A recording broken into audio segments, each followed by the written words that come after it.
أعوذ بالله من الشيطان الرجيم. بسم الله الرحمن الرحيم. Assalamu alaikum wa rahmatullahi wa barakatuh.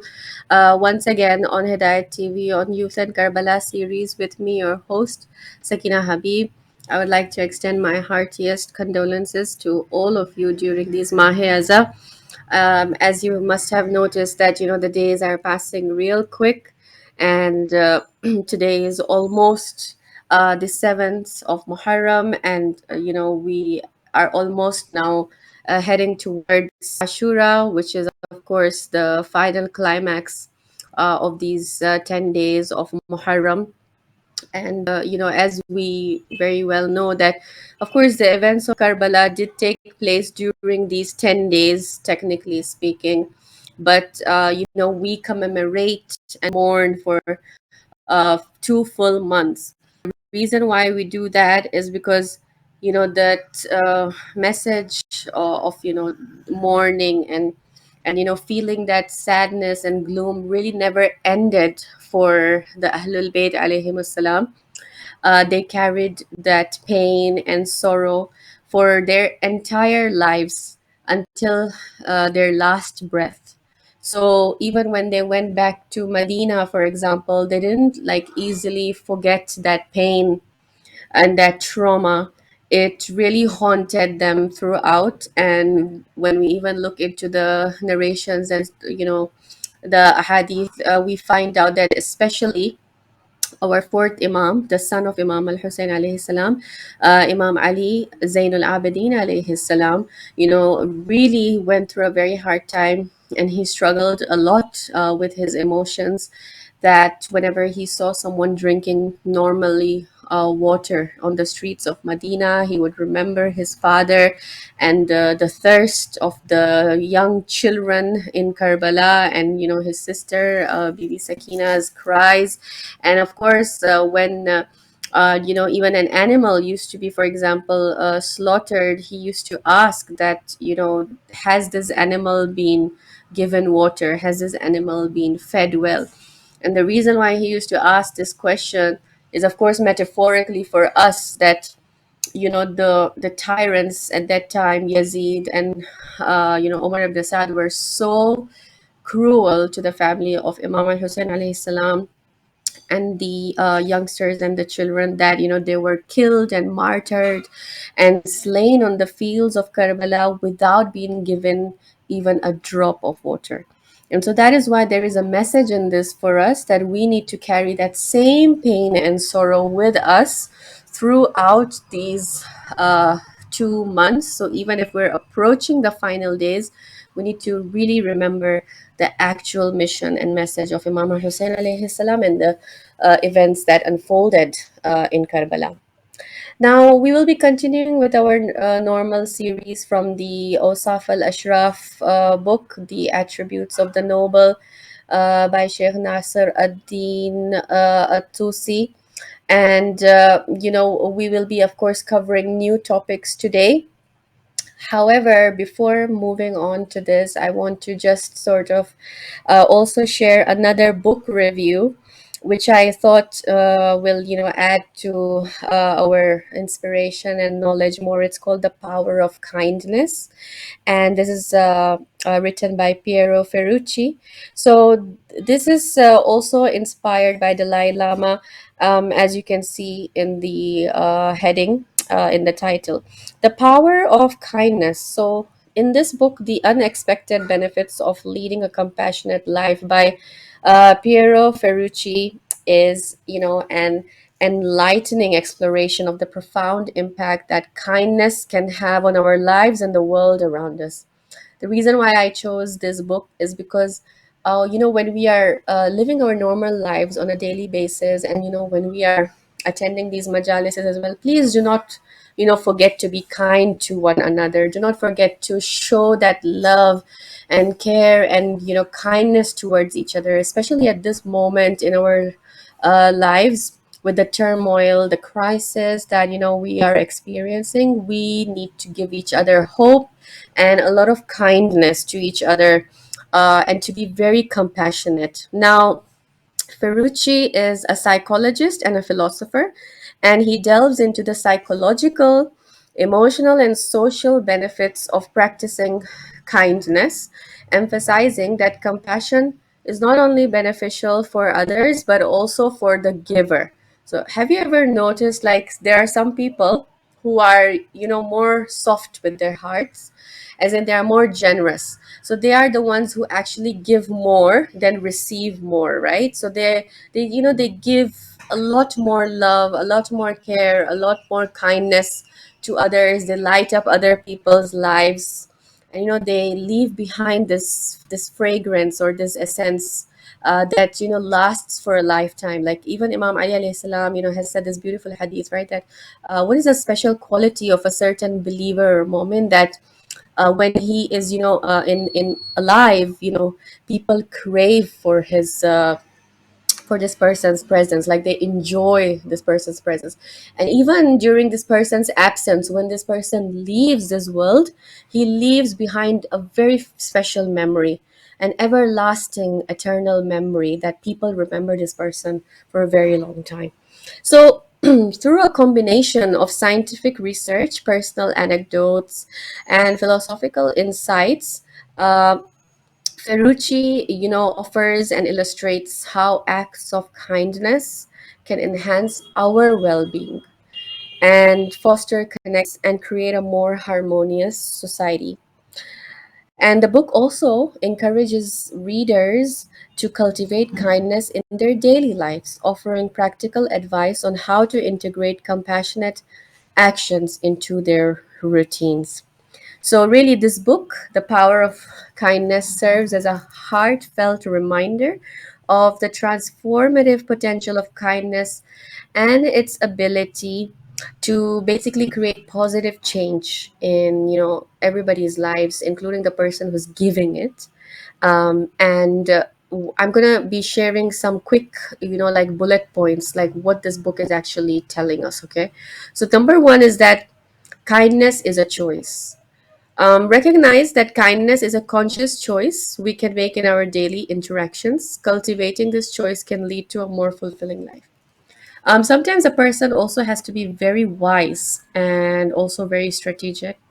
It doesn't mean that if you are, a very like a caregiving type of person, someone who really cares a lot, and that needs, this energy needs to be given to basically everyone at any time of the day or like everywhere, wherever you go. The reason being is that sometimes, not all people will understand your kindness, right? The way it's supposed to be. Some people might take it very heavily on them, or they might feel like it's a bit awkward or weird, and they might even, take it as a wrong energy, basically. So if you're gonna waste your time in giving those kind of people, I'm talking about there are different types of people in this world. You've got even toxic people in this world. If you're gonna give your energy in a very maximum way to those kind of people, and you see no result coming out of it, it's that energy is basically deflecting back, so then there is no point of wasting your time over there, right? And if you see that you're not getting the same vibe, the same energy, you're not receiving that energy back, then there's really no point of wasting your time there, simply. So kindness is a choice, and you have to see where you have to give it. Number two is embrace empathy. Develop empathy by putting yourself in others' shoes, and understanding their feelings and experiences enhances your capacity for kindness. So many a times we judge people, we tend to pass comments without understanding what they're going through. And that is why over here we need to apply the quality of empathy. And that means that put yourself in the other person's shoes, and try to feel their situation, their feelings, their emotions, even for a minute or two, and try to see things from their perspective, right? So like uh, it's called like a perspective, like an overall a bird's eye perspective, right? Sometimes it's even called that. Okay, number three is practice self-kindness. Again, as I said, that extend kindness to yourself. Self-compassion is essential for overall well-being and enables you to be more compassionate towards others. Sometimes we forget to be kind to ourselves by giving to others. And I can give you the best example of this is parents, right? Parents, especially mothers who give their time and energy to the daily family routine and the daily filled in commitments, and they somehow somewhere forget about their own existence. And there's really nobody to come and basically question them about their well-being. Nobody offers them something as a treat, where the mother at this point really expects, like, someone should come and ask her that how is she feeling, how are her emotions regulating, what is at what point of her life is she really in. So those kind of small talk, small communication, some me time is very important. And if a mother does take out time for herself, or a father as well, it applies to both the parents in today's time and era. So if the parents do take out time for themselves, that doesn't mean that they're being selfish. They're just being kind to themselves and to their souls. And of course, they are nourishing and re-energizing and rejuvenating themselves, so that they can give back the same quality energy to their children and their family members and to their work, and all those things that basically require your attention and time. Then you need to cultivate gratitude. If you remember, we had spoken on this series itself that how important is to be grateful to Allah subhanahu wa ta'ala all the time, to have that trait of being thankful, to do shukr to Allah subhanahu wa ta'ala. And if you guys remember very well, there was a question that was posed, that which one is better, being patient or being thankful? And the answer is to be thankful.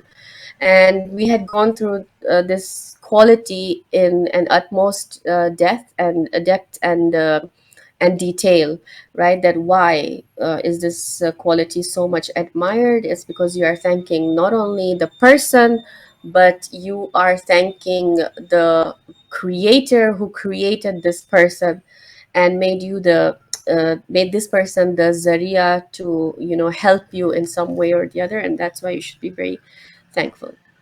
Another point is a very good one, which I personally really will encourage.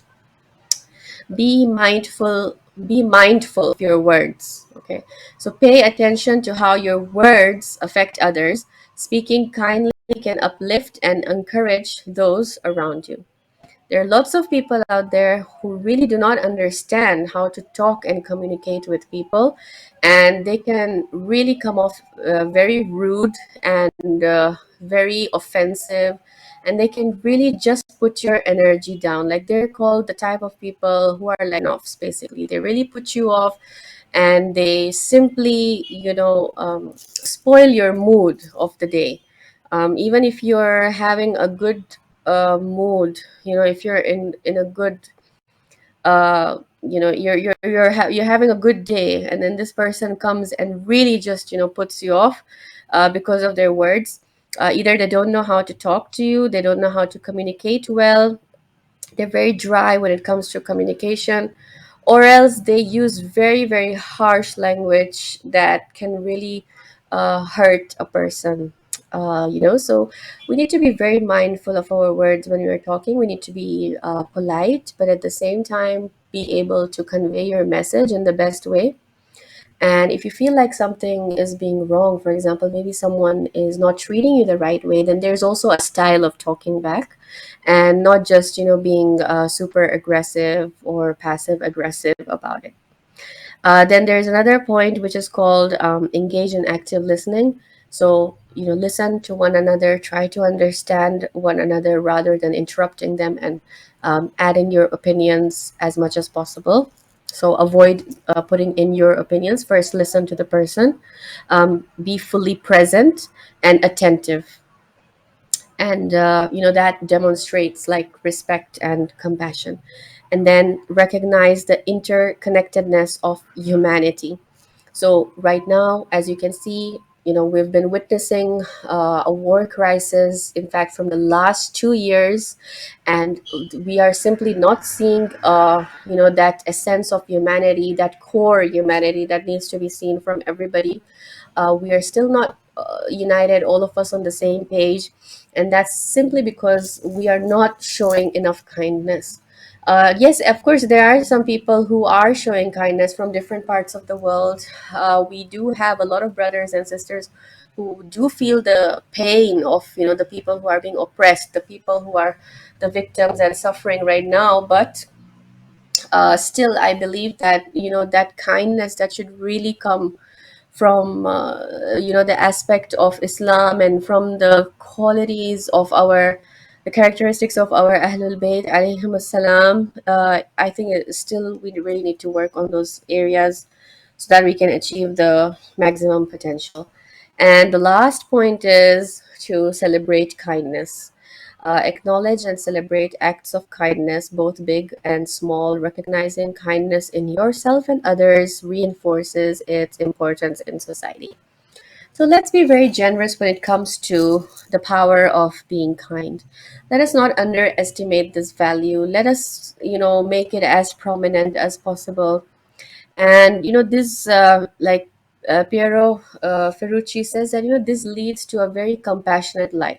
So when you're dealing with your family, with your friends, with your children at home, and if you have this beautiful characteristic of kindness within you, then your whole house will become a garden, and like your whole family will really enjoy your presence, rather than avoiding you or running away from you or feeling scared to share anything with you.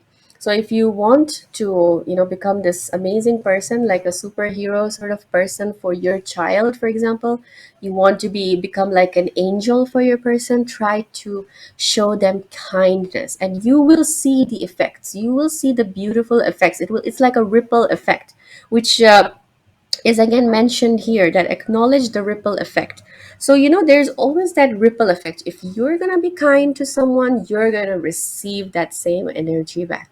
If you're not gonna be kind to someone, then do not expect to receive that energy back, obviously, because everything is a two-way street, right? Every action has a reaction. So if you're gonna be kind to someone, then you will receive that sort of kindness as well. So that was it for this the book that I had shared on the screen, that was shared, The Power of Kindness, by this person. Yeah, by as you can see, this Piero Ferrucci. So now we are going to move on to the Islamic perspective, and we are going to dive back into our book of Osaf al-Ashraf. And as you can see, the topics that have been selected today are tawakkul, rida, and taslim. So, these are concerning the stages of those who attain realization. Once you attain realization in the path of Allah subhanahu wa ta'ala, then you will have trust, tawakkul. Okay, so tawakkul is having that trust in Allah subhanahu. And then the second is to uh, resign, as in to basically put out your resignation to Allah subhanahu wa ta'ala, meaning in the sense of rida. Rida means like, you are content, you are satisfied, okay, and you are happy with the decision that God has made for you. And the last and the final one is taslim. Taslim means full, total submission to Allah subhanahu wa ta'ala. And there are, of course, these are stages. Like first is tawakkul, then you reach rida, and then you reach taslim, right? So I'll go one by one to it. Allah subhanahu wa ta'ala mentions in the Holy Quran in Surah number chapter 5, verse 23, that Bismillahir Rahmanir Rahim, wa ala Allahi fatawakkalu, wa ala Allahi fatawakkalu in kuntum mu'minin.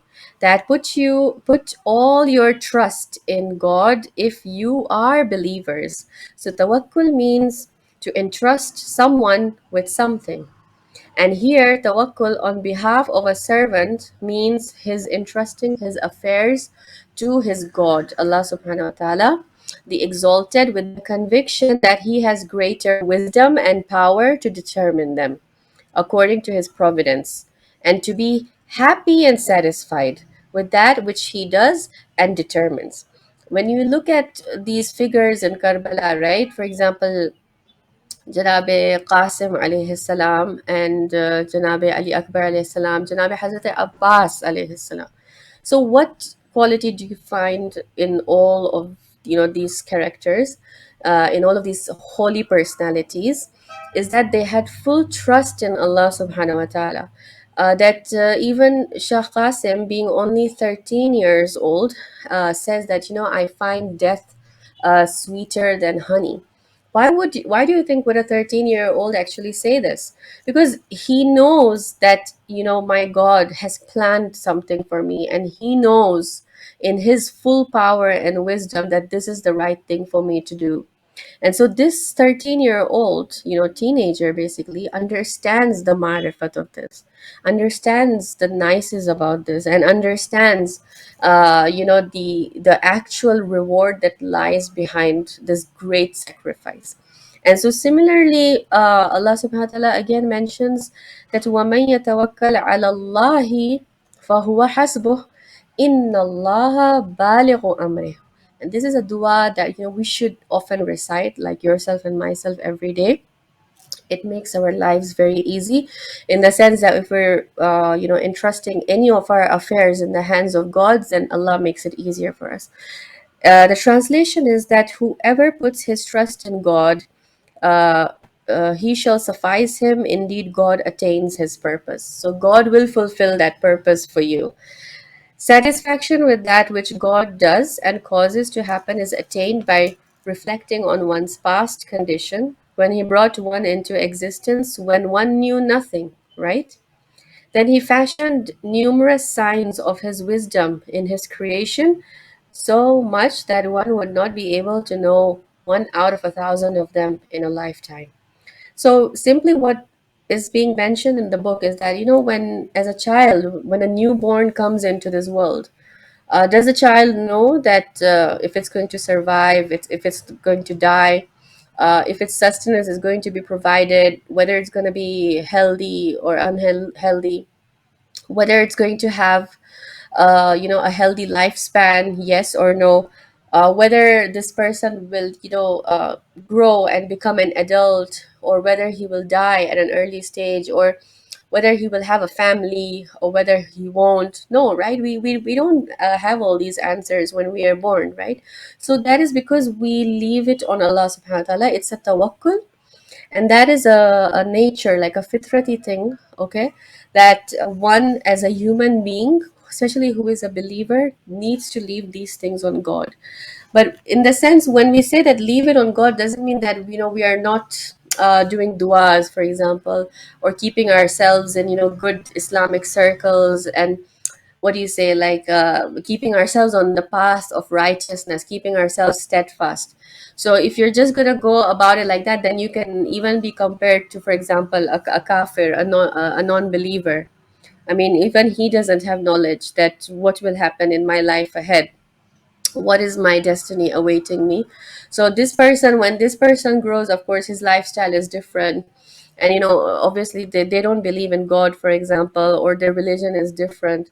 So but still God has given them a life to live, they are living their lives as well. But then they do not have the knowledge of the hereafter, and they are not following the obligations that Allah subhanahu wa ta'ala has taught us, and all of that.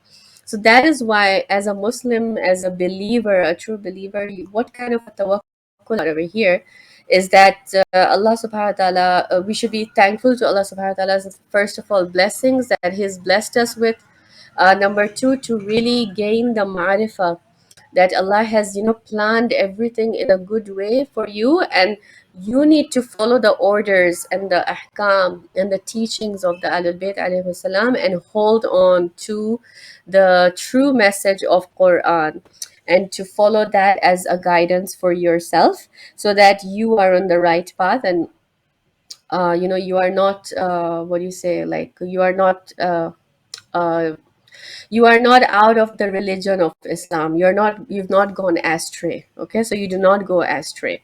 And then there is another one that says here that when someone puts all his trust in Allah, then Allah takes care of all his needs and provides him in a manner that he does not even reckon. So when we put our tawakkul in Allah, Allah provides us with everything, and we get surprised at times, that how merciful has is our God on us, despite our bad sins and everything. But still, God is so merciful on us. So this was one.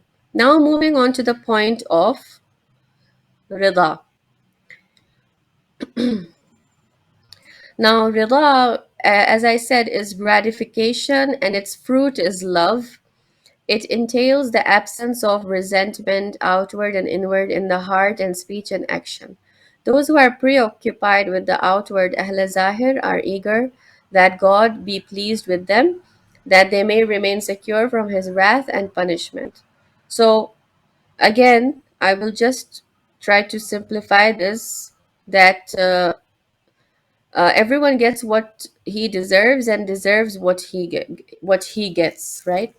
Rida is something that you should be, you should be thankful to Allah, and you should be happy with what God has planned for you without any sort of resentment. Like, you shouldn't question the fact that why is this thing, planned for me this way. For example, when we look at, again, I will go back to the points of Karbala, where when we see and read, for example, the martyrdom, the shahadat of Janabi Ali Akbar was in a certain way, right?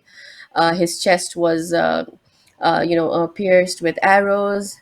And then when we see Janabi Ali Asghar alayhi salam, he was such a small baby. He was only a 6-month old infant, and a three bowed arrow striked him. And like every martyr that we see in Karbala had a different death, right? So, are they going to question the fact that, why was I killed in such a manner? No, right? Because this was planned by God. This is what God wanted. This was the order and hukum of God, and they were content with it. Meaning they had that rida in them. They were content. They were satisfied with it without any sort of questioning. Okay? And Allah subhanahu wa ta'ala in the Quran mentions a line in Surah number 5, chapter 5, verse 119, that radiyallahu anhum wa radu an, God being well pleased with them and they well pleased with him. You see, as I said, that Allah is razi with them and they are razi with Allah subhanahu wa ta'ala. So when Imam Hussain alayhi salam is also mentioned in Surah Al-Fajr as ya ayyatuhan nafsul mutma'inna, it means that, oh, my contented soul, oh, the most contented soul, come to me now. You are that mutma'in soul, right? Fulfilled with itminan. You have so much sukoon in your heart. You don't have any doubts or questions or resentment against this plan. So come to your Lord and enter into paradise. So that is because Imam Hussein was happy with this decision, which was made by Allah subhanahu wa ta'ala, and that's why Allah is also razi with him. And then one who possesses the station of rida is always in a state of ease, for he has no preferences or reservations, or rather, his preferences accord with all that happens and even things that do not happen. So, for example, if something has happened in a certain way, okay, this person is contented. But even if a certain thing did not happen the way this person wanted it, he is still at ease. He is satisfied. And again, the example of Imam Hussein alayhi salam stands as a true phenomenon over here, along with the support of Bibi Zainab salamullahi alayha.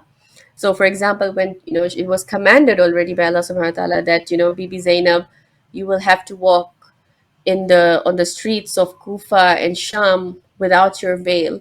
Do you accept this? She accepted it, right?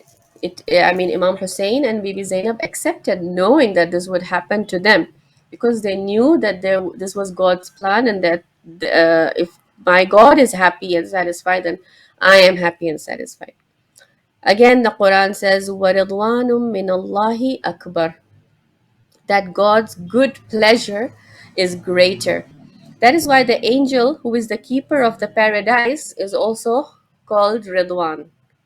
And it has been said, الرضاء بالقضاء باب الله الأعظم, that satisfaction with fate is the greatest door to Allah subhanahu wa ta'ala.